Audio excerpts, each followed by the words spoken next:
Baxy's Musical Podcast. Resistance is useless!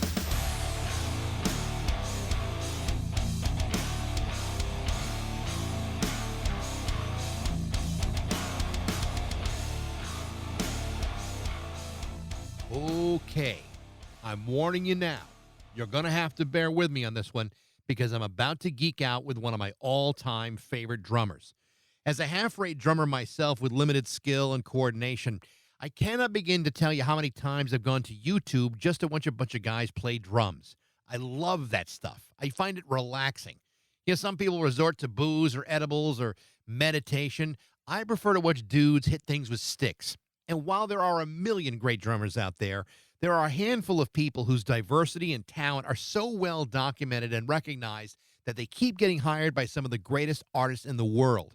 These are musicians that keep popping up time and time again on many of your favorite songs by some of your favorite artists on many of your favorite records, whether it be for session work or to go out on tour or to become a permanent member of Grammy Award-winning bands. These guys get hired because their work is impeccable, no matter what kind of music they're hired to play. Among those people are my guest today, drummer Simon Phillips. Now get a load of this. Since the 1970s, Simon Phillips has played with Jeff Beck, Frank Zappa, The Pretenders, Jimmy Page, Peter Gabriel, The Who, Toto, Judas Priest, Big Country, Whitesnake, Tears for Fears, Asia, Joe Satriani, John Anderson of Yes, and a whole hell of a lot more than that. In fact, that barely even scratches the surface of what Simon Phillips has played a part in. What's even more incredible is that he started at the age of 12. Simon Phillips is a guy who I could have talked to for hours, and we could have talked about gear, open-handed playing, paradiddles, ratomacues, and ostinatos. Unfortunately, we didn't have that kind of time. But even talking to the guy for just a handful of minutes was pretty damn cool, no matter how much time he had to spare. Simon has just released a new live album with longtime collaborator Derek Sherinian called Sherinian Phillips Live, and as you might expect, it's fantastic. This is my conversation with the incredible Simon Phillips on Baxy's Musical Podcast.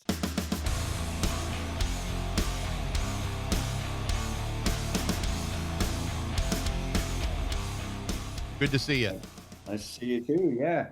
It's such a pleasure to talk to you. I'll tell you about that in a second here. But I've been listening to the new live record, the Sherinian Phillips live record. It's so good. And you've been playing with Derek for a while. He's been called the keyboard equivalent to Eddie Van Halen. I mean, kind of a high praise for a keyboard player. It certainly is. Yes.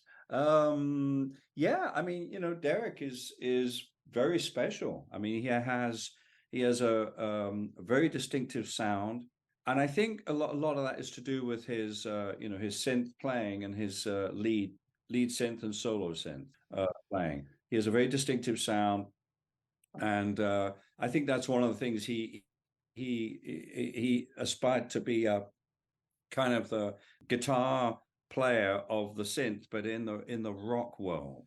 He's a huge fan of Jan Hammer. Yeah. And Jan was probably the first person that foxed people because people thought he was a guitar player. Well, I was going to say that when I'm listening to the album, I'm like, well, wait a minute, are those keyboards or are those guitars? And it's him, and it's really remarkable to. Oh yeah, absolutely. So that, that's his thing, and I think it's a well earned title.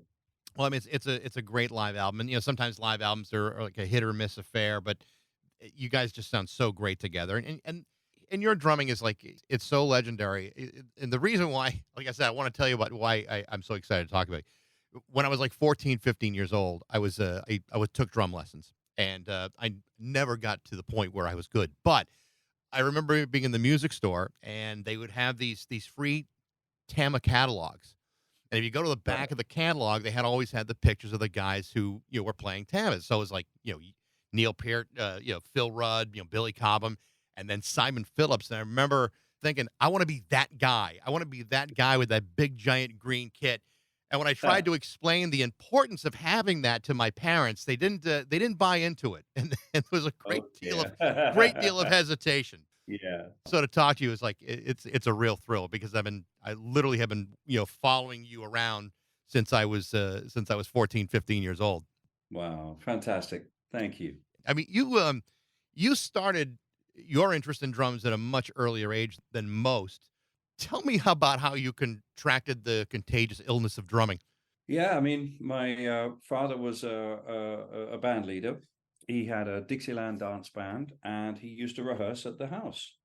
And I'd seen the band a few times. I guess I was a kind of 2 years old around that age, but able to kind of get about, to walk. And I do remember seeing the band once, and these shiny brass instruments, the tenor, the baritone. I do have a vision of a drummer somewhere, but he was kind of at the back, so I couldn't really see the drum kit. It wasn't apparent. And then I guess a little bit later there was another rehearsal with a new drummer, and my father must have asked my mum, "Can we rehearse in the living room because we need more space?" And also the piano was in the living room, so she said, "Yeah, of course." And so he turned the band round. So when you walk in the door, the first instrument you saw was the drum kit. And I just literally bumped into this lovely Ludwig drum kit, and that was it. I think when any kid starts to show interest in drums, it's every parent's worst nightmare. Like your parents try to tell you, "Hey, can we try like something a little quieter, like a guitar or harmonica or something that was a little bit more accommodating with space and a little bit more Yeah. accommodating to noise." Yeah, a little less disturbing. Amazingly enough, I was lucky that the house was big enough that I could be in the living room with by the piano with a drum kit, and my dad's office was way at the other end, so he never got disturbed. And my mom was all for it. My dad didn't really want me to be a musician, frankly. He'd had many years of the business basically, but my mom was very encouraging. Yeah. So I was lucky in that way that I could play pretty much any time I wanted, around school, of course. And I think that was it. I was able to play along to records, and that's how I learned. Unlike most kids your age, though, I mean, at a very young age, you started to play on a professional level. By the time you're 12, 13 years old, you've had paid gigs. You're not that far away from recording for the very first time. How did you manage to progress to that part where you're now a professional drummer at the age of 12? Um, I would. So I grew up playing a lot to my dad's music. So I knew the music very well. I also knew the style very well. The reason that I ended up in the band was around 1969, there were not many drummers in London that even wanted to play that old-fashioned 1930s style of playing. They wanted to play like Elvin Jones, Tony Williams. And aside from the session guys, which would stay in London, they were great. I mean, they were wonderful players and they knew how to adapt. But the kind of the next echelon of players who were like gigging musicians, they they weren't that interested, and my dad used to get so pissed off, and he'd come back really angry. And again, it was another night of bloody drama this, bloody drama that, and my mom just got fed up with it, and she said, "There's a perfectly good drummer in this house." And they had an argument, and he said, what are we talking? It's only 12 years old. And he said, "Yes, but he can play, and he can play your music." And so my dad acquiesced, and he said, "Well, let's give him a go." And I had to, there was a bit of shuffling around because I was going to a boarding, like to a private school, prep school, and they wouldn't allow me to travel away to do gigs. So I had to be taken out of that school a year early and enrolled in another type of school close to home, and it was a hell of an adjustment. I ended up going. I only stayed at that school for 2 terms because it just was not working. They managed to find a school which was actually much nearer because there was somebody there that was a big fan of ballroom dancing and made contact to my dad somehow. I don't really know how this all went down because I was too young. But I did meet the guy, and they enrolled me in this school, and they were very clever. They said, "Let's put on a concert." So my dad did a concert. I mean, when I look back at it now, I mean, he made a lot of. He gave up a lot. I mean, he would. I can't think of the word right now, but he made it possible to have a gig at that school, which probably couldn't pay what he would normally get for his band.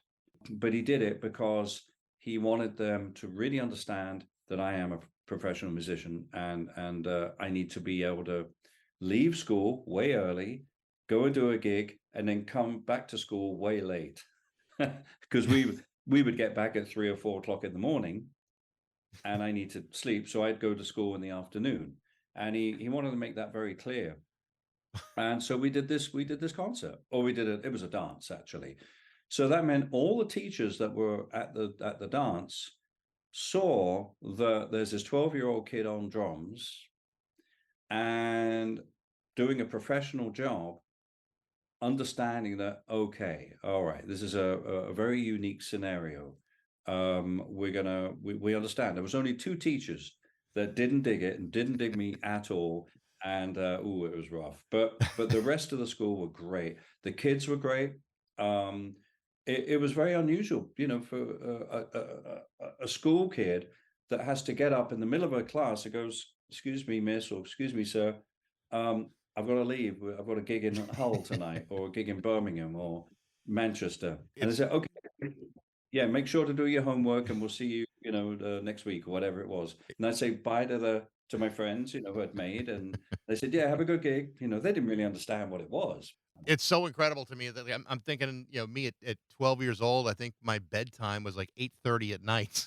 So it's a totally different. I mean, it had to just be such a unique way of growing up. I mean, most kids by the age of 14, 15 years old haven't figured out what they were going to do for a living, and it sounds like this was almost destined for you at a very young age. Like, Oh, what else could you possibly have done at that point but continue to play music? exactly. I mean, I was just, but my watch had years on it. I said, "Well, I've got 5 years left, 3 years left before I can, do this professionally." But no, I knew that that's exactly what I was going to do. Um, and they were long days. I'd go to school in the morning, 8 a.m. or something. Then I'd have to come back around, let's say, 2, pack the drum kit up, put on a dinner suit, a suit with a bow tie, and load up the car, drive to wherever it was, maybe 3, 4 or 5 hours or something, set up, and the gig was a 4-hour gig, 2 breaks.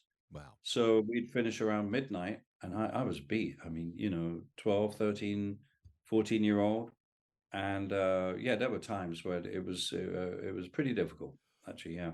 By the time you get into your 20s, all of a sudden you start getting regular session work, and then all of a sudden you're joining bands with Brian Eno and Phil Manzanera with the 801, and you're playing with Judas Priest and Jack Bruce and Frank Zappa.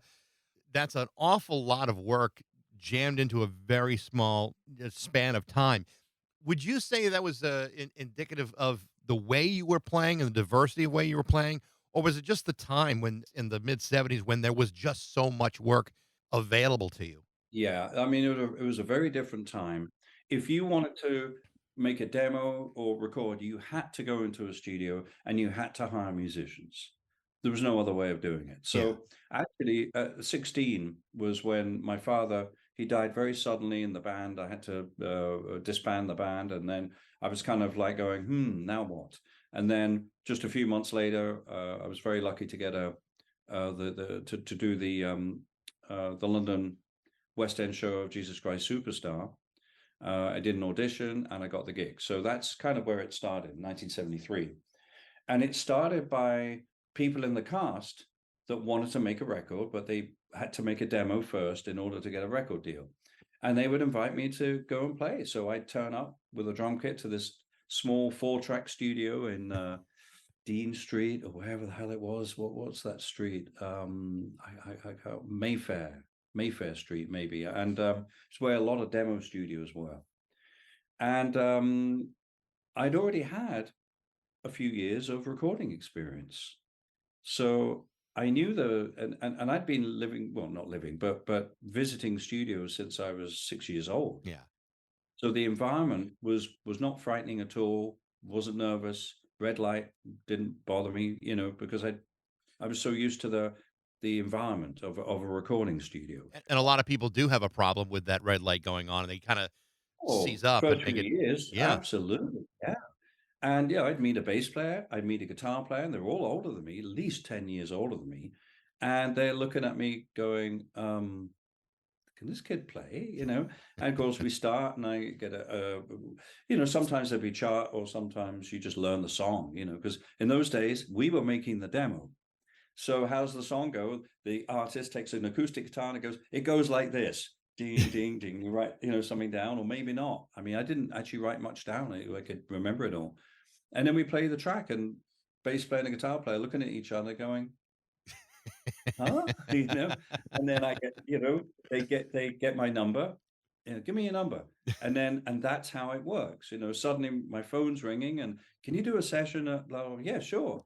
And all of a sudden, that's what happened. We had so much work, but because of the time and the environment, everybody was wanting to make music, make records, Right. and there were no machines, there were no sequencers, there were no home tape recorders, and most people couldn't afford a Revox or a reel-to-reel machine, Right. which would have been stereo or four-track actually, but not the four-track not a multi-track. It's two channels that way, turn the tape over, two channels that way.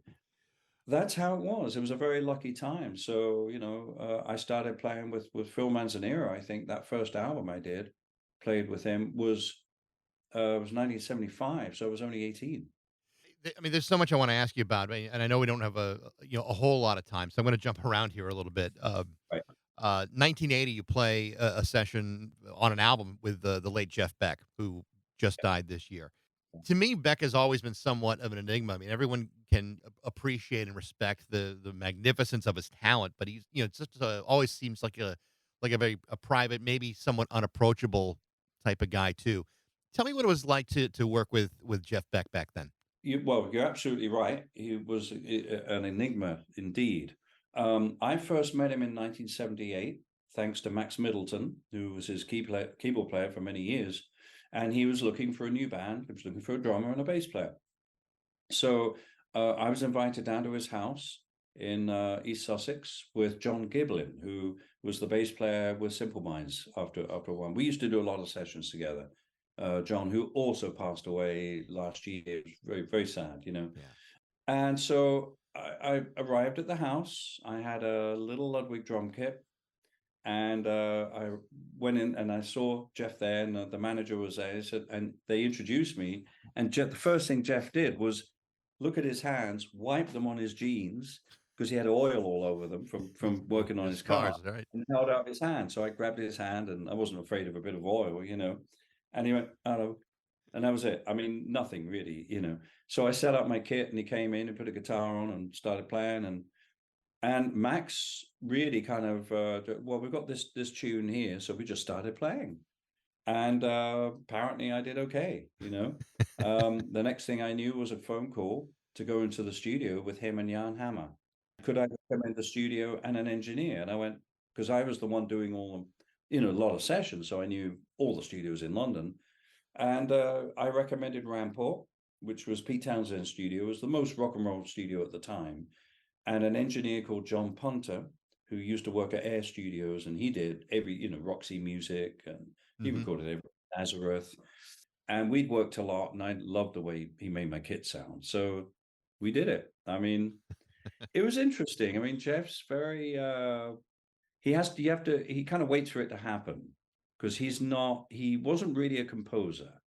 He needed other people to write the material, but once he got the material, then he made it his, and that Yeah. that was his thing, which was amazing. So it was an interesting way of.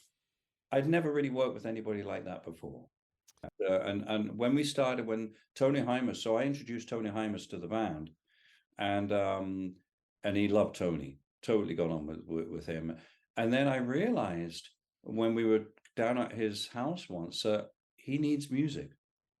Jan had written a few songs, and we did record them, but he wasn't happy with all of them. I think he did three on the There and Back album. Um, and I said to Tony, I said, we need to write music. And I think I know exactly what he needs. I was getting a real feeling for what Jeff wants. He doesn't want to play fusion. he doesn't want to play jazz, but he really loves complex harmony. Hmm. So he wants interesting adult chords, but he wants a great melody. And that's with a lot of fusion, the melody, it's he wants a rock and roll melody or a song melody as opposed to an angular kind of fusion type melody, which separates him from most jazz guitarists that we know. So that's what we had to do. We had to come up with very strong melodies he could really get around and make it his, you know. And that's what well, I think that's what we did. We would make a demo. I'd create a guitar sound with Tony's synthesizer and run them through a pair of headphones, distort the hell out of them, put a microphone in it, gaffer it, and record that. And that was our guitar sound. And it was the synthesizer was an ARP Odyssey. That's what Tony had at the time. And then we'd take the demo to Jeff on a cassette, and he would sit there and slowly learn it. And he would just repeat like the same phrase over and over again. But every time he played it, he was in a different position. He was doing something different with it. And he wasn't satisfied until he'd worked on it for like an hour. Wow. And then that's the first phrase. Like we wrote this song called The Golden Road.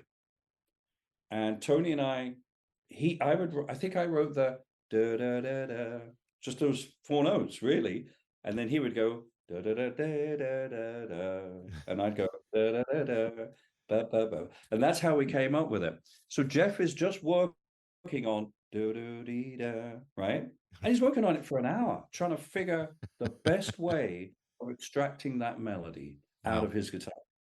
And that's what made him so special because he wouldn't give up until he had a way of playing it that other guitarists would go, wow, why didn't I think of that? You know? Yeah.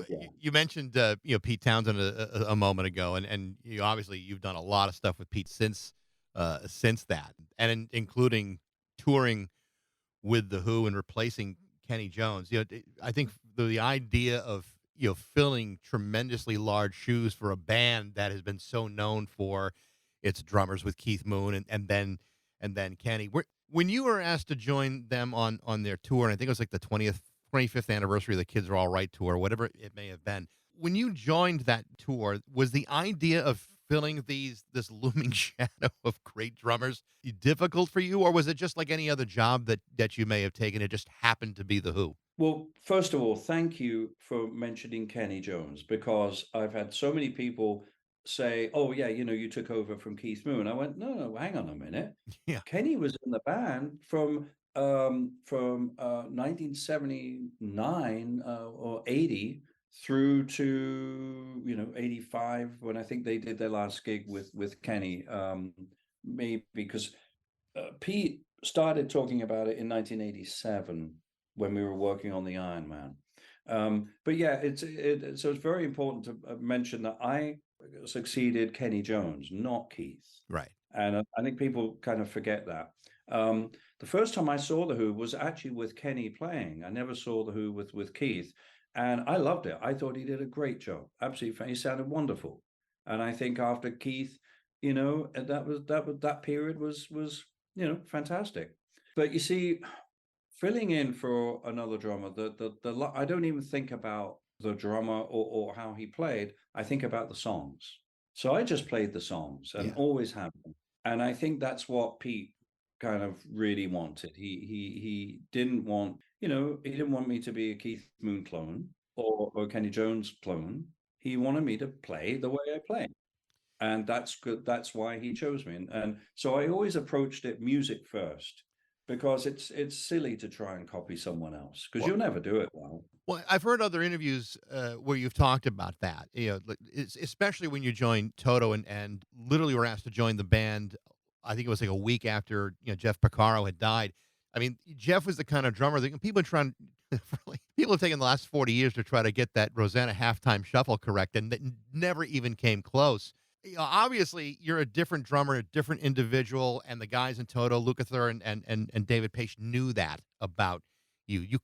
No one could have been what Jeff Porcaro was for those songs, but you did exactly what you said. You let the song dictate how you're gonna Yeah, play. And I think that's something that a lot of people may not have figured out when you're comparing a Kenny Jones to a Keith Moon. They're not comparable experiences, and they have to figure out ways of making those songs part of their own repertoire of music. exactly. Yeah. Yeah. I mean, obviously, I mean, the situation with Toto was they did not want somebody to come in and play like Jeff, because they're a rock and roll band. A lot of people, again, they're mistaken. They think Toto formed because they were session guys.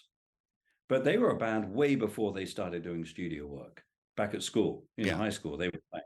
So they had the mentality. It was a rock and roll band mentality, and they did not want basically, they didn't want a session approach to playing the band, trying to recreate what they had before, which I think I admire them for. And I think that was fantastic, even though I was very surprised when Steve Lukather called me, because I thought, Toto, me, really? But then when I heard the new album, Kingdom of Desire, I began to understand that they were changing their course a little bit, and it was getting a little more rock and roll. um it was only a four-piece then. Luke took over as lead singer, and so I could see the change, and I could see, and Jeff was, even Jeff's drum sound on that, on Kingdom of Desire, was a little bit different. Bob Clearmountain, I think, engineered quite a bit of it. He certainly mixed it. So they were getting it was a heavier rock sound than they had before. So that meant that I would fit in, quite well, looking at it like that. And it worked, and well, it worked for 21 years. Well, yeah, to me, it's always been, Toto has always been like this kind of aberration where, yeah, they were studio musicians. I mean, they've been playing for a long time, but a lot of people were like, "Well, can you be studio musicians and write songs? Can you?" I don't think regardless of what you may have felt about them, they still sold 40 million records. I mean, it was just a remarkably successful band with guys who were all remarkable musicians. Lukather's amazing. David Page is a Oh, great songwriter. I mean, just unbelievable talent in that band that I think in many ways goes underappreciated for what they really were. yeah, I agree. I agree. It's a shame how, some people, really knock the band sometimes. We've had some great reviews. As I said earlier, I've been a fan for a very long time. So to get a chance to talk to you, I have like drumming questions that could take another hour and a half, but I'll spare you the fanboy stuff for a bit. But it's been a real pleasure to talk to you. Best of luck with the live album, the Sherinian Phillips live work. It's really really good, Simon, and I appreciate you joining me today. Great, lovely. Thank you very much. So, seriously, I could have spoken to Simon Phillips for a few more hours. The name of the new album is called Sherinian Phillips Live. Thanks for listening. I hope you enjoyed it. If you did, feel free to like it, share it, tell all your friends about it. Be sure to follow the podcast on all the socials, and you can email me at bax@rock102.com. I'd love to know what you think. Thanks again for listening to Baxi's Musical Podcast.